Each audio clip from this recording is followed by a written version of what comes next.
Garden சரிங்க. இந்த sorry பார்த்தீங்கன்னா நிறையா பேர் கேட்குறீங்க. இந்த டிசைன் எடுத்துக்கிட்டிங்கன்னா each 2 piece, same colour 2 piece இவ்வளோதான் வருங்க.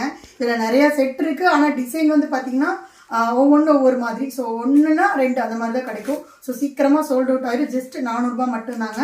கலரை மட்டும் ஒவ்வொன்று பார்த்துக்குங்க. ஸோ இதில் பார்த்தீங்கன்னா 6 கலர் இருக்குது. 6 கலருமே உங்களுக்கு பார்த்தீங்கன்னா நல்ல பிரைட்டாக லைட் சைடில் இருக்கும். ஸோ பாருங்கள், இதெல்லாமே பார்த்தீங்கன்னா செட்டாக அப்படியே நம்மளுக்கு ஆர்டர் வந்துடுதுங்க. ஸோ இந்த கலர்லாம் பாருங்கள், லைட் சாக்லேட் கலர் சூப்பராக இருக்குது. ஸோ இதுவே நான் உங்களுக்கு ஓப்பன் பண்ணி காட்டுறேன். டிஃப்ரெண்ட்டாக இருக்குது. சேம்லேயே பார்த்தீங்கன்னா 2 செட் பார்த்துக்கோங்க. நிறையா பேர் சொல்கிறீங்க என்னென்னா இவங்க 4 சாரி வச்சுட்டு வீடியோ போட்டுறாங்க, அதனால் சீக்கிரமாக சோல்ட் அவுட் சொல்கிறாங்கன்னு சொல்லிட்டு. கண்டிப்பாக கிடையாதுங்க. சில டிசைன் மட்டும் பார்த்தீங்கன்னா நம்மக்கிட்ட 12 அந்த மாதிரி தான் சாரி இருக்குங்க. ஸோ மற்றதெல்லாமே பார்த்தீங்கன்னா ஃபுல் ஸ்டாக் எடுத்து வச்சு தான் பண்ணுறேன். இன்னுமே ஸ்டாக் நிறையா இருக்குது ஒவ்வொரு டிசைனாக பார்த்தீங்கன்னா. ஸோ சாரியோட ஃபுல்லி பார்த்தீங்கன்னா இந்த மாதிரி வந்துடும் உங்களுக்கு. ப்ளவுஸ் பார்த்தீங்கன்னா உங்களுக்கு இந்த மாதிரி வந்துடும் கான்ட்ராஸ்ட்டாக. ஓகேங்களா? மெயினாக ஸ்க்ரீனில் இருக்கிற எங்களோட நம்பருக்கு உங்களோட ஆர்டர் ப்ளேஸ் பண்ணிக்கிங்க.